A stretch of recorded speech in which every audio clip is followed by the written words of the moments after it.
What up, y'all? It's your boy Martine, aka the Boxing Purist. Welcome once again to the Truth and Absolute channel, where I speak the truth and nothing but the truth. So help me, good God Almighty. All right, y'all. Now listen, if you're new to the channel, welcome to the channel. Make sure that before you leave, that you hit that subscribe button, that like button. It really helps my channel grow. Nonetheless, thank you for your time. Thank you for stopping by, and let's get right into this one. All right, y'all. So by now you guys saw it, right? It's been out for a few days. There was an interview on $1 Million Worth with Canelo Alvarez and Edgar Berlanga, obviously hyping up and talking about their upcoming fight in Las Vegas, September 14th, the same night as that big event for the UFC and the first event at the Sphere. But let's get right into this one. You know, this interview was cool. You know, there's something about when fighters have a mutual respect for each other, right? I mean, we know sometimes in boxing, there's fights that get made where dudes have been having beef, right? They have been beefing with each other. They have been disliking each other.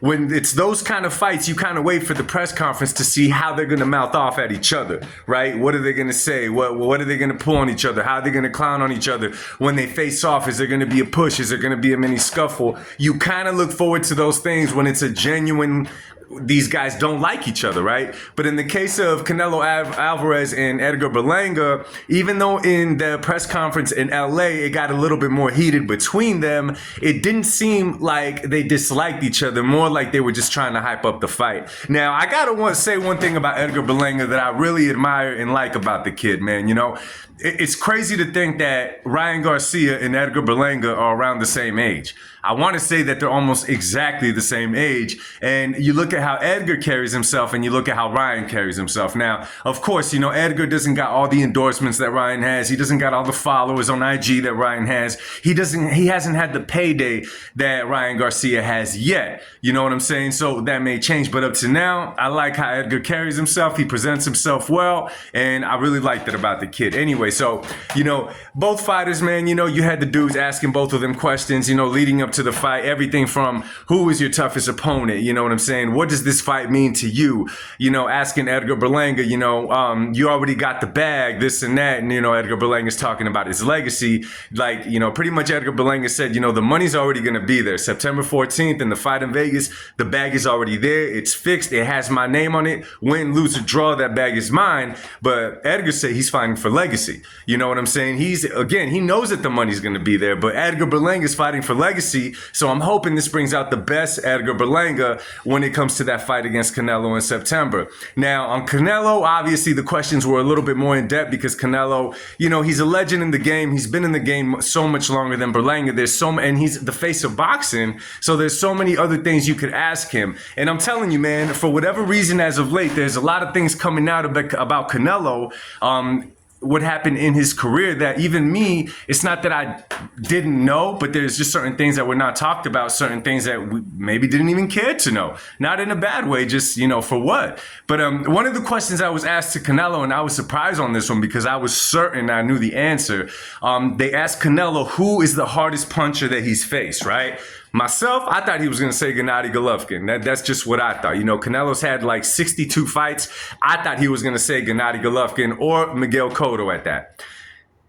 Canelo says, I know everybody thinks it's Golovkin, but it was actually James Kirkland. Now, we knew James Kirkland was a dog, you know what I'm saying? I've watched James fight plenty of times, and the one thing about James is that he's a heavy-handed fighter.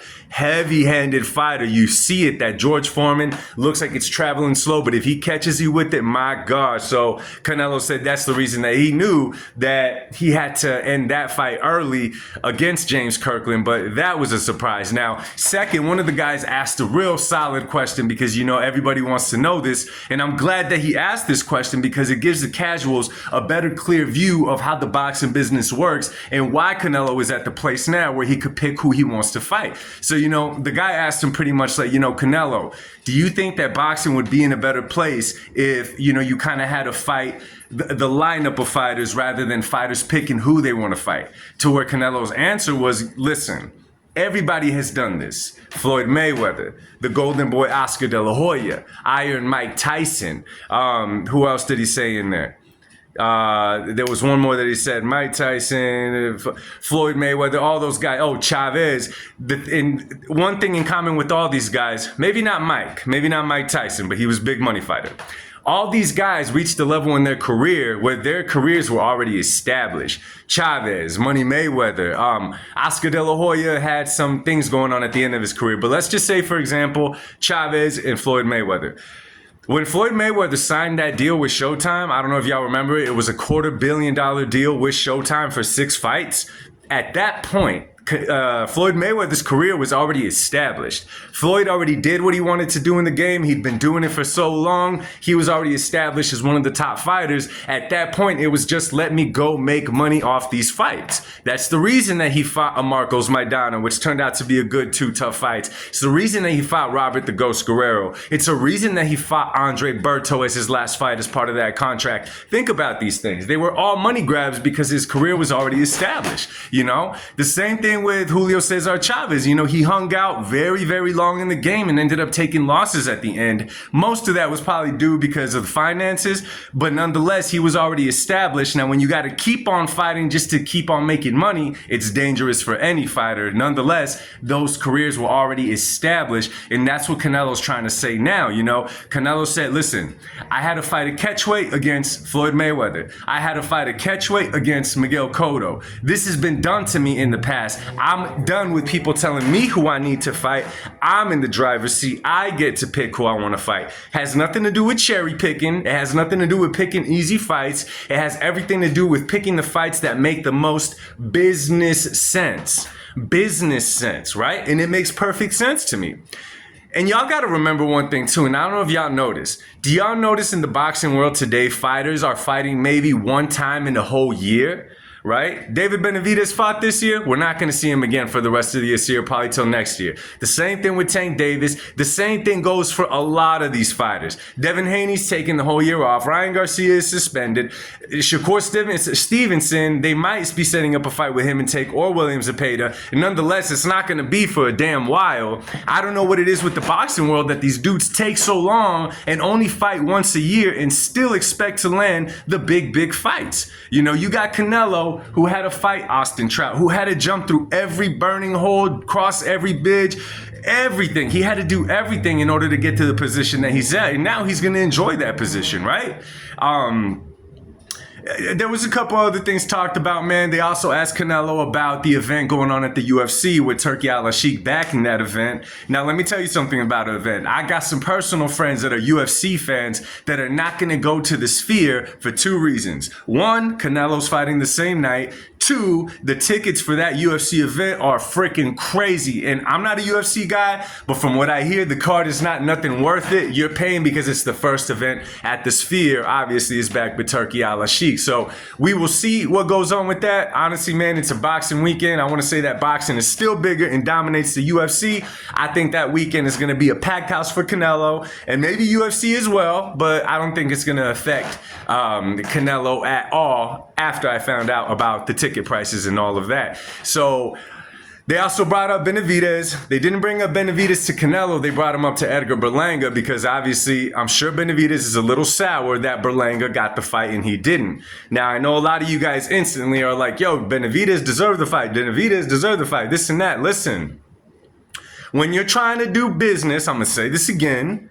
When you're trying to do business and your shoe company only sells about 100 sneakers a day, and you got a potential chance to collaborate with Nike, who sells 1 million sneakers a day, and you turn around selling 100 sneakers saying that they suck, that they're scared that you're going to take their business at this and that. Good luck. Good luck trying to have them do business with you. And that's all I got to say about that. But Berlanga was pretty much saying, man, speaking about David and David's dad and the experiences that he's had with them. I guess there was one experience where they were in Vegas and, Jose Benavidez Sr. was having an interview, this and that. Benavidez has heard past things that they said about him. So he didn't run up on him ready to fight, but I guess he went up to Senior and was like, hey, yo, what's up? Like pretty much saying, like, what's up? You've been talking a lot. What's going on? And I guess Jose right away, grabs him by the neck and says, this is a great fighter. He's a champion, this and that. So right away, Berlanga knew what kind of cat he was. And I'm going to be real with y'all. After the press conference of the Benavidez family with Caleb Plant is when a lot of people, including myself, got turned off to the idea of how they carry themselves. You know what I'm saying? A lot of people like that ghetto crap. I don't. Personally, I don't, okay? There's streets, okay, culture, and then there's ghetto. Do not confuse the two. Anyway, man, so go check out that interview. If you have not checked it out already, it was pretty solid, pretty good. No animosity between Canelo and Berlanga. You know, it's all good. And, you know, again, man, it's leading up to their fight September 14th. So let me know what you guys think about that interview. If you caught it, whatever I covered about the interview, anything that stands out, drop a comment down below. I got to get to work, y'all. Much love. God bless to y'all and peace.